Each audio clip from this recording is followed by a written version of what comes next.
Welcome to Board Gamers Anonymous, episode 172, BGA's Big Summer Preview.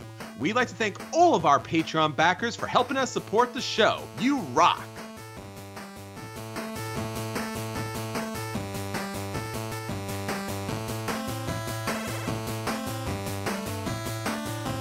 You're listening to a proud member of the Dice Tower Network, dedicated to bringing podcasters together for the greater good of gaming.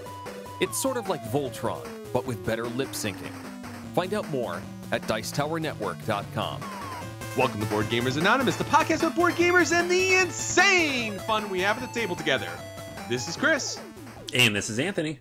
Anthony, it is coming close to convention season. It is right around the corner. Origins is about to hit. All of the Kickstarters are hitting all over the place, kind of like prepping us for the summertime madness. And I'm really getting excited about it. How about you? Yeah, I feel like 2 days ago, it finally settled in. It's a thing, like when you're a parent, you're like, I gotta do this, and I gotta do this, and I gotta do this. And suddenly you're like, wait, in 2 weeks I'm gonna be out of town. And then I don't gotta do this and this and this. And I get to play board games. So, yeah, it finally kicked in this week, and I'm pretty excited. So, Origins, that's all I'm thinking about for like the next 10 days, I think. Yeah, I just flipped my calendar over to the next month. So I'm like, oh, yeah, June, that's a thing. Oh, we're going to put this Origins thing that's coming and all that kind of fun stuff. It's getting up there. It's kind of weird that the summertime season is board gaming season, but I guess that's a thing for us. Yeah, it is funny. I guess it's, we have all the conventions are during travel season, which makes sense. But sure, I would think we'd all play more games during the winter. But then I don't. So there you go. There you go. All right. Well, nonetheless, we have some great upcoming information about our summer preview. So we're going to touch upon Origins and Gen Con and obviously all the great games that's going to be coming up this coming summer. We'll have full reports from the conventions. The later conventions later in the year, we'll have some more information about those. So we are keeping you up to date. So if this is your first time listening to Board Gamers Anonymous, we cover basically everything tabletop gaming and sometimes, especially if it's board game related, stuff that comes to the tablet. All right, Anthony, we got so much to talk about this episode. So let's get on to it. There's a lot of fun stuff happening this coming Origins. Why don't you tell us about some of the things that BGA is doing? I want to let you guys know about a contest. If you have not listened to the last couple of episodes, there is an opportunity right now to win games, which is what we're all about. We want to give away games. That's our favorite part about the Patreon, is you guys help back us. We have more resources to give away more stuff. So, and this particular contest is their World Cup science fiction board game contest. Our next episode, so next week, we're going to be doing our World Cup tournament bracket for sci-fi games. It's a little early. The World Cup is coming in later in July, but we're going to have this episode for you a little bit early, and it's going to run through 32 science fiction board games that we've pulled from the top lists on BGG and in 8 different pools.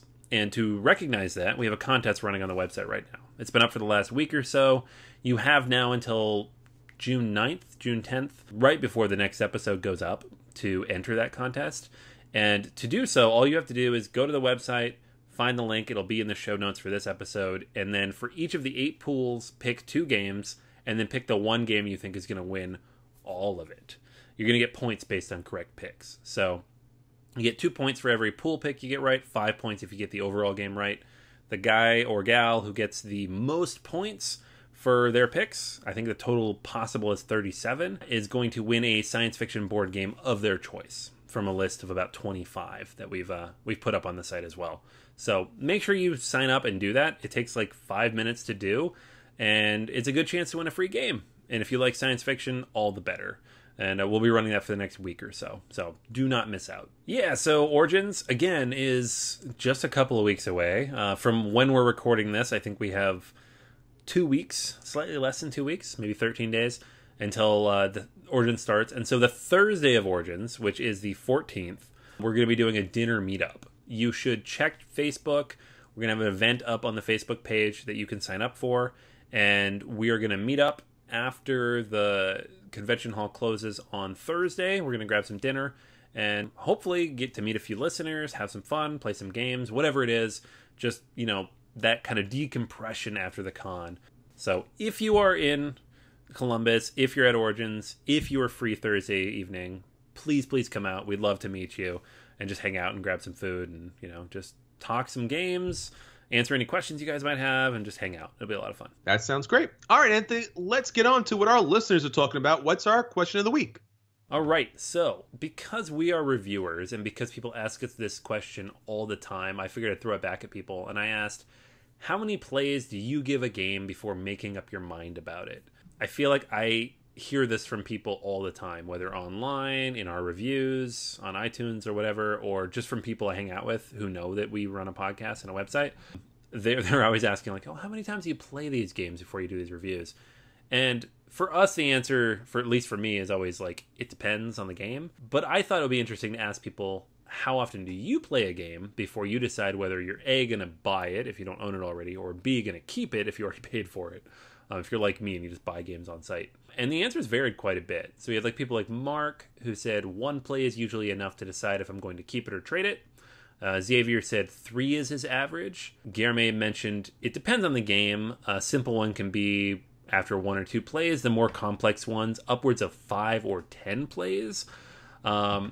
Michael says depends on the initial reaction. Often it's only 1, sometimes 2 or 3. And a lot of people actually mentioned as many as needed, which I think is fair. That's kind of my approach generally. Stuart said at least 3, a few rare exceptions of only 1. He called out a specific game, Gyrating Hamster, that he got rid of after 1. So I think it really depends on a lot of people. It's somewhere between 1 and 3 for most people, but it's really, like, to me, it depends on how much you need to get out of the game. Like some games, like Terra Mystica is a prime example for me, where you've got over a dozen different factions, all these different ways you can play the game. 1 play would never be enough for a game like that.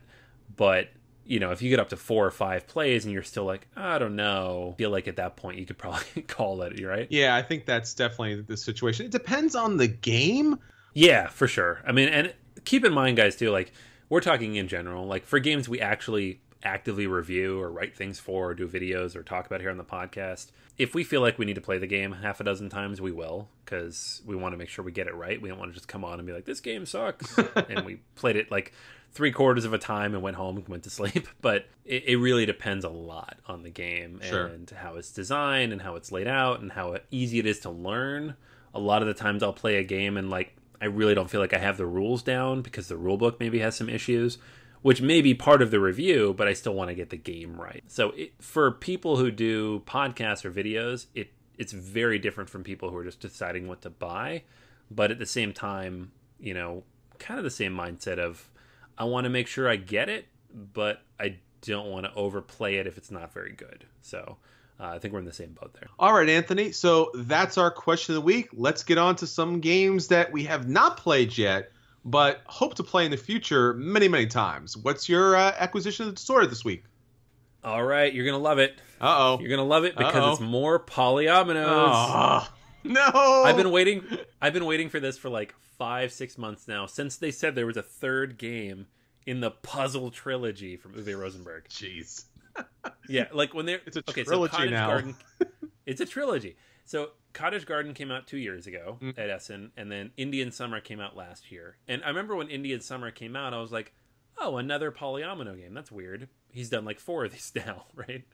And then they said right afterwards, oh, this is a trilogy. There's 3 of them. And most people are like, ugh.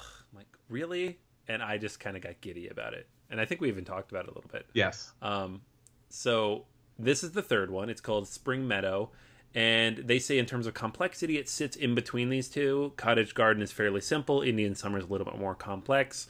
This one's in the middle. It is far more interactive than those other two, which are kind of... They both have solo modes, and they're fairly... This one does as well, but I think those two really play well solo because they're pretty much multiplayer solitaire, as much as I hate that phrase. And in this one, you are putting down meadow tiles, climbing up a mountain, trying to receive extra tiles, and then creating and expanding on groups of holes. The game comes with 172 tiles, 49 unique shapes, which is a lot more than the other 2 games. So there's a lot more variability there. And the way the game works, it's kind of a race. So you can kind of rush early and try to complete your your tableau quickly, because the person who completes 2 tableaus ends the game, or you can kind of build up and try to do that later in the game the second time around. So I mean, I don't know anything about it other than what they put out in terms of press release and photos. It's polyominoes, it's pattern building, it's little cute animals on cute, grass tiles from Uwe Rosenberg. So I'm in. If all that sounds like eye rolling to you, then you're probably out. But this is like my ultimate acquisition disorders, and it's the last one, so I have to take advantage of it. It might even hit my acquisition disorders again before it comes out, because he's not doing any more of these, probably. Probably. Yeah, I know. And the thing about this one too is I think they said it comes out this summer and not at Essen, so we might be seeing this by Gen Con, which would be kind of cool. That would be cool. We can actually pick it up instead of waiting until next year. So that is Uwe Rosenberg's Spring Meadow, number 3 in the puzzle trilogy. It makes me wonder if this should not have just been maybe like a 504 kind of game, or even like a legacy game where you could just have those polyominoes and just play different games with it, just because it's the same mechanic over, just tweaked slightly. Or maybe one day, I know Uwe Rosenberg is just not known for this, or at least the publishers. Maybe a big box version, like the trilogy in one box. That would be great. Just something along those lines. I can totally see that. Yeah, I mean, I feel like he's iterating constantly. So I don't know, like this was all like thought out in advance and they cut it up or anything. Sure. But packaging all 3 together in one big box with amazing components would be. I mean, I'd pick it up again, and I'd regret it because I already have all 3. But I would totally pick it up again. But yeah, I don't know. There's something about these games. It's just they're relaxing. They're like, the themes are you're planting a garden, sure, you're walking through the woods, you're climbing a mountain. It's very low key, relaxing kind of stuff. Well, maybe one day he'll get around and do a kind of Grandmaster Azul version that costs $300 and has like real domino pieces as these polyominoes. So who knows? That might happen someday, because that's the way board games going. That's true. Yeah. I'm still flabbergasted by that, but if he did it, I would probably consider it. So he's got you, man. I can't mock. He's got you boxed in by all those polyominoes. He does, yeah. All right. Well, talking about, I guess, not necessarily a trilogy, but it certainly could be eventually, Vast, the Mysterious Manor. This is another Vast game by Leader Games, and it's the asymmetrical adventure game. We talked about Vast, the Crystal Caverns a while back. I did a review of this game. It's a really interesting game if you haven't played Vast previously. It's asymmetrical, as in you get a particular character. So you could be a thief, you could be a dragon, you could even be the cavern, which is amazing. And each of the characters play very differently, and each of the characters have a different win condition, which typically is based upon take out a other particular character / player in the game, and only that character / player. So your game is going to be very different. It plays very different. The end goal is very different. So now we have Vast, the Mysterious Manor, which is currently on Kickstarter, and the campaign will end on Tuesday, June 26. So once again, same great artwork, which is fantastic. But now instead of a cavern, you could actually play as the manor. So you're going to have different characters that are playable in this game. And it's going to be slightly different as far as the goals that these characters need to play in order to win. But you're going to have these different characters that are, once again, have their own play style that's going to be unique, and their own end goal victory condition that, once again, is also unique. But it has the vast majority of the similar type of play mechanics and similar types of character roles that are going to be in this game. So instead of the cavern, you're going to have this haunted manor that's going to come into play. You are going to have, once again, instead of just a knight, you're going to have the paladin that's going to come into play. And there's a little bit kind of like symmetry there. And instead of the goblins, you're going to have the skeletons that, once again, have to do similar things that the goblins have to do, which is basically take out the knight, or in this case, the paladin. Obviously, you're going to have the spider, which is kind of like is very similar to the dragon.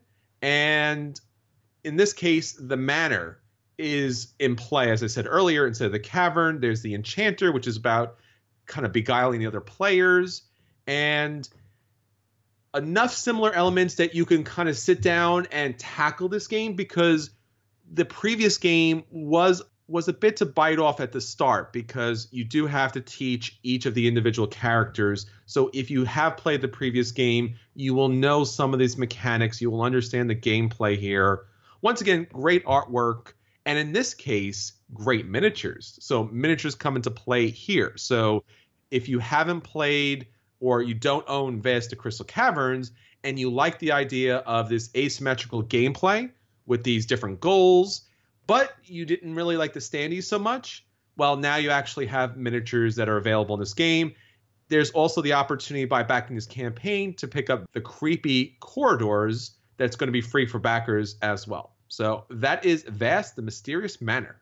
It's funny, because before the episode we were talking about other games that had, like, they were decent, and then they released with, like, a second edition or an upgraded version. They're like, now the game is great. And that's what I feel like this might be. Like, Vast is a very good game, but it's incredibly dense and hard to learn. And you've got the standees, and then they upgraded it with the miniatures, but you had to back the second Kickstarter. I feel like this is their way of being like a soft reboot 2.0, where, like, we fixed the rules, it's easier to learn, it comes with the miniatures. Yeah. Haha.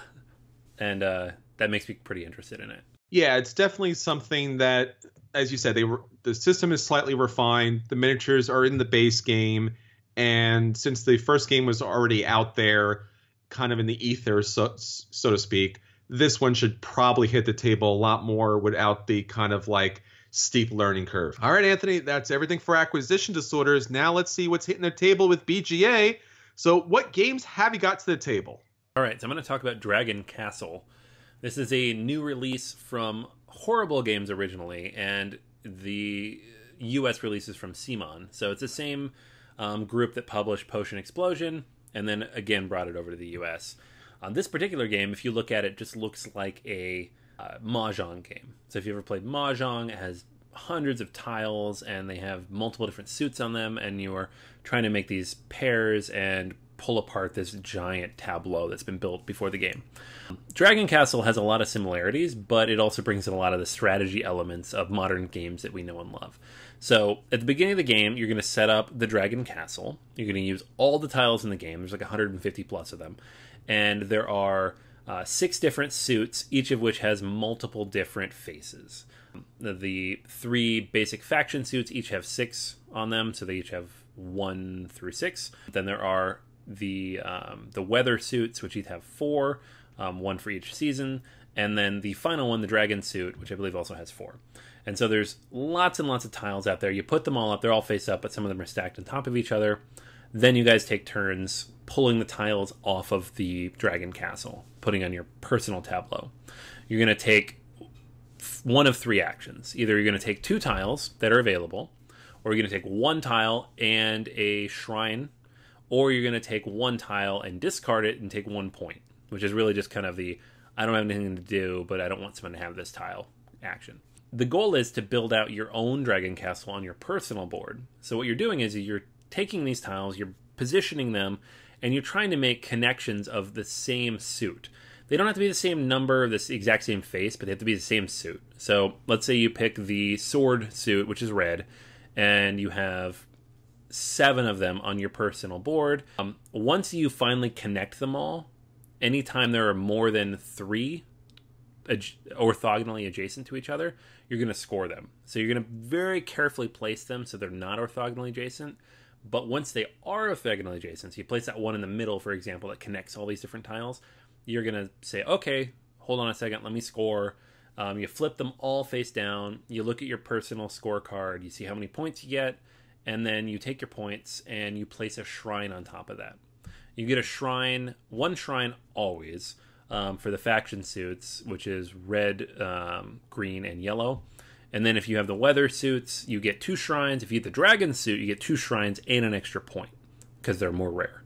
And you go through and you do this and you do this and you do this. And then eventually, when there are no more tiles stacked on top of each other. So once you get down to a layer of just one tile on the board across the map, then a new action opens up, which just lets you take these special icons, which are just worth 2 points each, as your turn.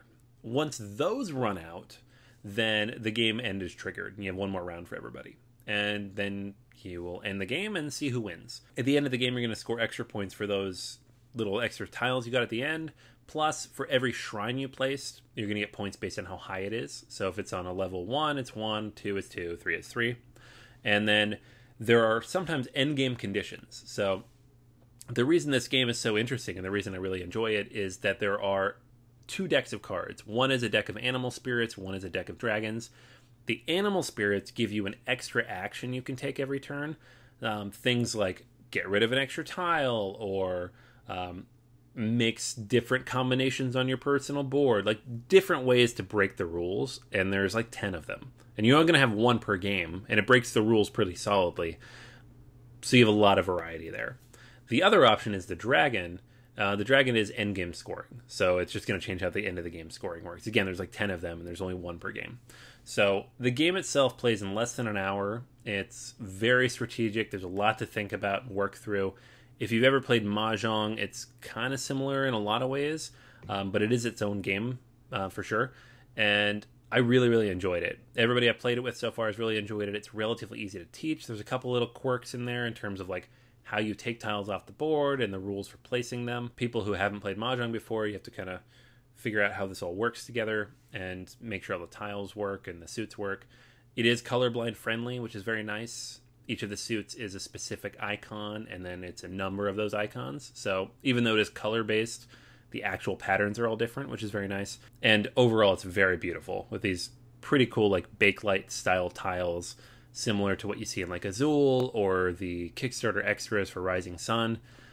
High quality stuff, reasonable price point for what you get in the box, lots of replayability. I expect to see this one out a lot, and it's a nice surprise. I like abstracts, but this one adds enough extra stuff to it to be really interesting. So I give Dragon Castle a buy for sure. If you like abstracts, if you like just stuff that looks really nice and it's accessible and you can play with family, Dragon Castle's worth picking up. Great. I mean, first off, I love the artwork here. The different animal card spirits, they're beautiful. Really beautiful artwork. Oh my god, yeah. Everything in this game is very pretty. Like, the tiles themselves are just Mahjong icons that you might recognize from other things. Yes. But the background of the boards, and there are 4 different boards, plus the personal boards, plus the cards. Everything is very, very pretty. Even the box artwork, like, it has a nice insert as well, which is, you know, a nice change of pace from, you know, these games with empty boxes. Yeah, it's just all around a very nice production. I own Mahjong. Do I buy this, or do I already have enough of the base game that I don't need this? I'd say you buy this.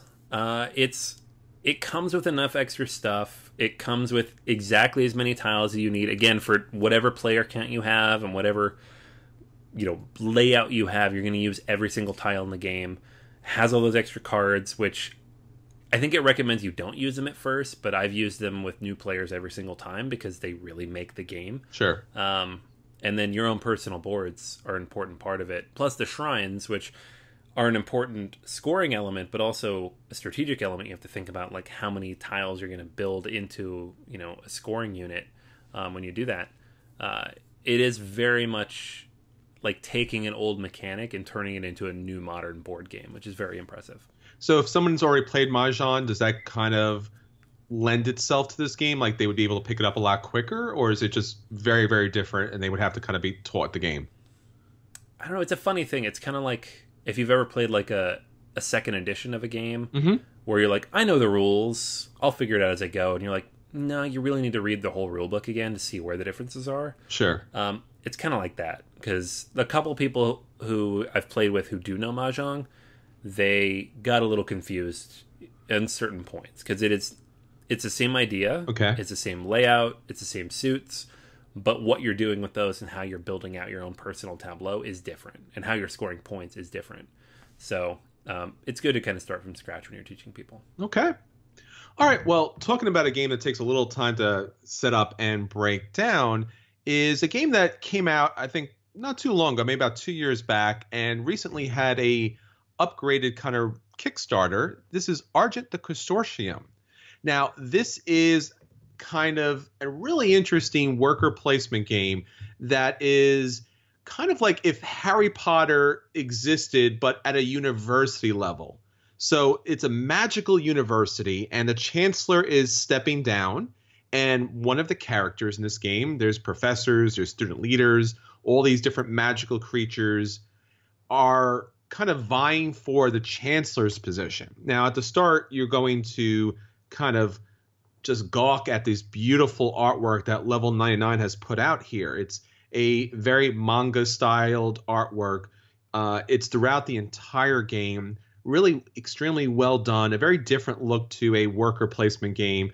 Different than I've ever seen actually before. And I was really appreciative of that because I was able to bring new gamers to the table who don't play the traditional kind of Euro games with the same sad farmer kind of trying to toil at his field. So I was really interested about that right off at the start.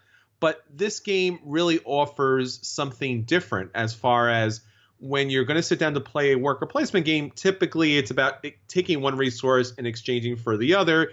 And you may have a specific player power, but you're only going to have that one player power and nothing beyond that. This game really kind of unlocks and opens worker placement to kind of a new level. Now, you know, with Agricola, you have those kind of like special personalities and jobs and techniques that you're able to employ here. But with this kind of magical realm, you're going to have a whole bunch of different things that are going to come into play.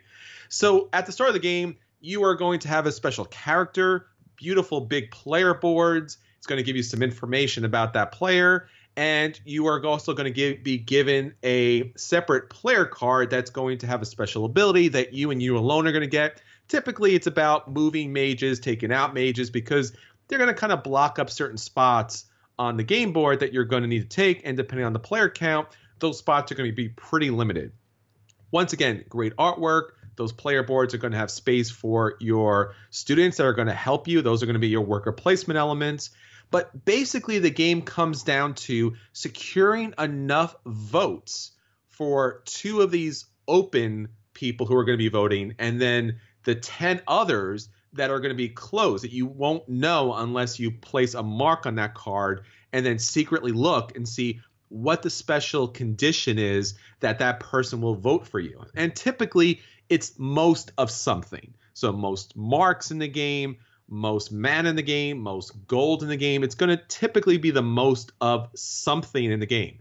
Now, the game comes with 18 different possible voters, and 12 will be in play. And as I said earlier, 2 are face up, and then the 10 are face down. But most of the game is trying to reveal for yourself what that possible win condition will be. And the person who gets the most votes by meeting those conditions will win the game. Now, the rest of the game has a lot of different elements to it as far as how the gameplay commences. So you are obviously going to have an opportunity to take your student workers and send them out on the board. And this game has a modular setup, and it has some recommended setup based upon numbers of players. But the tiles themselves have an A side and they have a B side, and both sides are based upon a certain place in the school and typically kind of reflect what that is. So if you go to the student store, then basically it's going to be about purchasing things at the vault. If you're going to go to student council, it's about picking up supporters in the game. So it's very thematic as far as that's concerned. So you will be able to take these different actions on the board. And once again, great artwork here. The problem that I run into with this game a little bit and throughout the game is the graphic design gets in the way a bit. Because throughout the game, there is a lot of iconography in this game that is kind of a bear to teach because it's just everywhere. And then surprisingly enough, there's text that accompanies the iconography, which seems a little odd.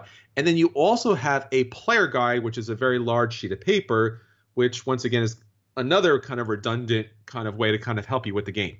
I appreciate it, but it kind of takes away from the gameplay because the artwork is really, really attractive and thematic for the game. But once you're playing the game, you have a number of different options. So play on these boards. We're going to give you a number of different things. It's going to let you get mana. It's going to let you get money. It's going to let you get marks to be able to see votes.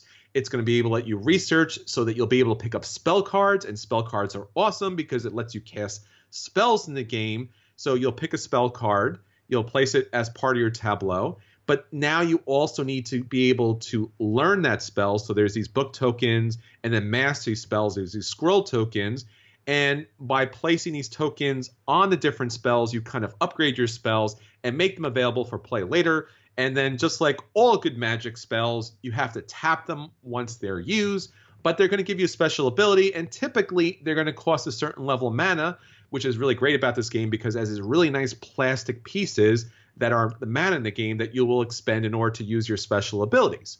Beyond that, there are also vault cards in this game, which are special magical items that you will either draft and take into your tableau, or you can actually purchase them. Some of them are consumable. Some of them will stay with you throughout the game. It's kind of fun to pick up these different magical items. And as I mentioned earlier, there's also supporter cards. These are these magical students and, I guess, faculty that will be able to give you special abilities throughout the game. Once again, once you use them, typically these things are consumable. And every once in a while, these vault items, these magical spells, and these supporters will have a fast action, which will happen before you actually take your action. And sometimes they'll stay around throughout the game. Now, placing your workers out, utilizing these spells, utilizing these vault cards, utilizing these supporters, as I said at the beginning, are all there to be able to help you get the most votes. So basically everything that you're doing in the game for Argent is all about collecting the most of something. So the supporters could be one of the victory conditions for one of the voters. A certain type of supporter or vault or spell could be one of the victory conditions. So think Harry Potter with the different houses. All of these things have different colors. And finally, when you're placing the workers, it's not just about utilizing and activating a certain area, because basically the game comes down to setup and then sending out your workers, utilizing your spells, all these different actions that you can take, and then recovering them and getting their abilities. But the students themselves, based upon the color of that student supporter, is going to give you a special ability typically. So your red mages will wound a student, will send them to the infirmary. Your green students will be protected versus hits. Your blue students will be protected versus spells. Your purple students will go out first as a fast action, and your gray students will be able to kind of jump on the board as a result of a spell that's been utilized in the game. There's also these off-white mages, but they really don't do much of anything in the game. But if you want to kind of hinder yourself a little bit, you can do that. And you draft those at the beginning of the game. So you basically start with 5. You can pick additional guys up in the game. This game is a major table hog, but it's a table hog in probably the best way possible because there's so many different options and the game is so incredibly variable because, as I said earlier, you can switch the rooms, you have different explorers, you have different spells, you have different vault cards that come into play. And basically a round comes to the end once people pick up these bell tower cards. So you can kind of speed through a round or you can let the round go on and on and on. But you're basically playing your workers, you're playing the cards, you're knocking other people out, you're sneaking some secret information to see what those voters are voting based upon, and whoever has the most votes will win. So for Argent, the consortium, and I know it has multiple expansions, this game is a very specialized play for a couple of reasons. First, the graphic design and the artwork kind of lend themselves to a particular type of gamer. This game does take a bit to learn in comparison to how easy it is actually to play. But because of the variability in the game and all the different things you can do with the game, you can bring this game to the table again and again and again. If this game looks great for you, you're going to love it. If it's too much iconography, if it's too much table presence, if the graphic design is getting too much in the way, then maybe just play and see if this works for you. All right, so that's everything for At the Table. Now on to our feature review. So for our feature review this week, we are going to take a look at the BGA's Big Summer Preview.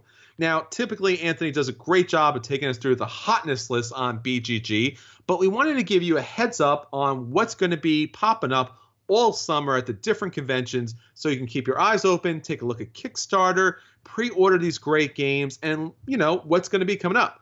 So, Anthony, why don't you take us through the BGA's Big Summer Preview? All right, let's do it. So the first game on this list is the next release from Next Move Games. This is the Plan B spinoff that Azul started. It's an Emerson Matsuuchi abstract game called Reef, and it looks very interesting. I mean, any follow-up to Azul is one worth checking out. It comes out at Origins, and I will certainly be tracking it down, hopefully getting a play of it. So that is first up on the list, just announced very recently. The next one up, also from Plan B Games, also from Emerson Matsuuchi, is Century Eastern Wonders. This is the second release in the Century trilogy. Lots of trilogies in this episode.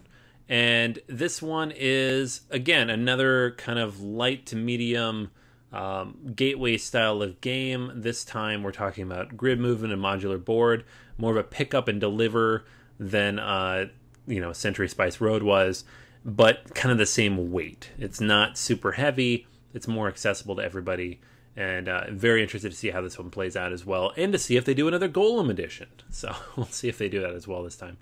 That is the first two, and those are both going to be available or previewing at Origins in the next couple weeks. Next up is Kickass, which, Chris, I know you talked about a little while back, right? So that's Kickass, and that's just going to be like a midsummer drop from CMON. They also have Way of the Panda. It's kind of a random midsummer drop, and Council of Four. It seems to be the kind of new trend of taking Euro games and just throwing a ton of plastic at it. I don't know what's going to happen there. I'm kind of torn, especially like Council of Four. I have the Euro version with the wood, and now they're doing plastic. Not sure if I want that to succeed or fail, but we'll see. I don't know what's going to happen there. Next on the list is Rise of Queensdale. This is the legacy game from Inca and Marcus Brand. It is coming from Ravensburger Games this summer. I think at Gen Con, actually, it's going to be releasing. Very, very excited for this one. We've got like changeable dice faces, more stuff you get to keep from game to game. A lot more than some of the other legacy games that we've seen of late. So very excited for that one. Next up is Carthago. This is the new release coming from Capstone Games. And they release a new game, try to release a new game at every convention, it seems. And this particular one is a game from last year, and then they're releasing it under their own brand name here, coming into Origins. And it is a fairly quick-ish game, hour and a half, re-release of Porto Carthago. Anything ancient, card game related, I'm very interested in. It has a ton of mechanics listed against it, so we'll see kind of how it plays out. But it seems to be more of a mid-weight game for at least for the Capstone crew and what they usually release. Next up on the list is Welcome to ... This is the big Roll and Write release. I know that sounds kind of silly, but it is I've heard from multiple people, this is one of the best roll and write games they've seen. And so while I like roll and write games, I'm not psyched by them, but this one I'm kind of psyched by just because of the buzz around it. So I'm going to track that one down. The next one on the list is the graphic novel Adventures series. Van Ryder Games did a Kickstarter for these fairly recently, and these are very similar to like the old like Choose Your Own Adventure, Dungeon Crawl Classics kind of take on role-playing in a book. So it's a solo adventure. You can read a graphic novel and you get to choose which way to go, and it's got a few game elements mixed into it. They have a few of these that are launching all at the same time. Very interested to see how they play out and how well they work. It's just one of those things like Choose Your Own Adventure always sounded cool in theory. Is it cool? Not sure. We'll find out very soon with these releasing in order. Next release is The Mind. This one's coming from Pandasaurus Games in the US. It's already out in Germany. It was just nominated for a Spiel des Jahres. It looks a lot like the game. Apparently it's a little bit different, but it is once again a cooperative game. Cards numbered 1 to 100, hand management kind of approach, and you're trying to complete multiple levels of play based on the number of players you have. Apparently it's different enough, unique enough to be worthy of nominating for the award that the game was also nominated for, but it is not something any of us have had a chance to play yet, so can't say too much more about it yet. Hopefully have a chance to kind of track this one down over the summer. Next one up is Forbidden Sky. If that sounds familiar, it's because it is the follow-up to Forbidden Island and Forbidden Desert. It's coming out at Gen Con this year. That alone is enough to make everybody really psyched about it. We will see kind of what tweaks and additions and changes come into the sky-based version of what was previously in the desert and on the water. That one is coming up very soon. Coimbra is another game that people are talking about. This game I don't know a whole lot about. Chris, you did a acquisition disorder this one a few weeks back. The only thing I really know about it is that it looks fantastic. It is a card drafting, dice rolling, set collection kind of game, but the artwork is really, really pretty.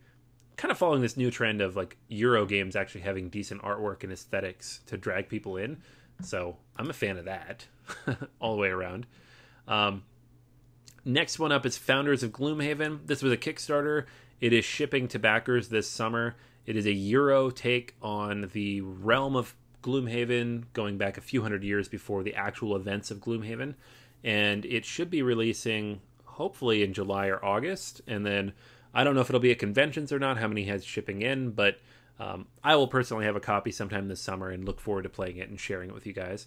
The next one up is Root. This is the next asymmetric game from the Leader Games folks. We talked about Vast the Mysterious Manor today. This is the game that is not developed by Patrick Leader, but by one of the other designers in the team, with little woodland creatures kind of running around and trying to take control of the forest. So that one kickstarted last year, and they are expecting to see it sometime this year. So hopefully we'll get a chance to play that. Scythe, The Rise of Fenris, we've talked about a little bit. This is a campaign-style expansion for Scythe, and lots of stuff being added to the game. I think they have 8 different modules that you can play through, and it should be releasing over the summer. So very excited to see how that one plays out as well. Taking kind of some of the lessons and ideas behind Charterstone and applying it to an existing game like Scythe should be pretty cool to see. Another one that was backed on Kickstarter a while back and people have been talking about and has been showing at cons for a little while now is Brass Lancashire. This is the newest version of Brass, and there's going to be 2 versions of Brass releasing actually at the same time. But this particular one is the new, updated, modernized version of that. So I'm personally very excited for it. Haven't had a chance to play Brass very much, the original, but taking that classic game that is very solid gameplay, updating it, modernizing it, adding some modern design elements to it, it should be very cool to look at and hopefully a lot smoother to play. Spy Club is one that I actually had a chance to preview last year after Gen Con, and it is a very cool deduction game in which you play detectives who are like 10, 11, 12 years old, trying to solve cases around their neighborhood, think the Hardy Boys, and things like who stole the ice cream and which person took the dog's collar, like silly stuff like that, but with a serious take on it, and that it is a cooperative game and you can fail. Has a lot of cool elements to it, but the really big thing that I'm excited about is the campaign mode. I didn't get to dive too deep into this in my review and preview that I did last fall when it was on Kickstarter because of the spoilers that were in there, but I'm really excited to see how they kind of finished it and polished it and released it. It's coming from Renegade Games, I think this summer. And the last one here is a game that just shipped to backers, and I wanted to put on the list because I've had a chance to play it, really, really enjoy it, hoping people get a chance to play it at cons this summer. It's now boarding. This is the newest game from Fowers Games, and it is a real-time-ish game about moving people between different locations with your personal airlines. It's a cooperative game. The real-time element is just one segment of a larger game, but there's a lot of thinking here, trying to min-max the different routes and build up your airplane to carry enough people and to manipulate and manage all the different things that are come at you. It's decently difficult, a lot of fun, has the same charm and very cool aesthetic as all of his other games. Very excited for this one to hit everybody as well. So that is all of the games on our current list for this summer. I know we're going to see a lot more coming up for Gen Con very soon that we don't even know that are releasing yet, but these are the ones we know are coming this summer. So be sure to keep up with us on BoardGamersAnonymous.com and unreleased episodes on our Patreon account at patreon.com/BGA. All right, that's everything for this week. Until next time, this is Chris. And this is Anthony. And we'll save you a seat at the table.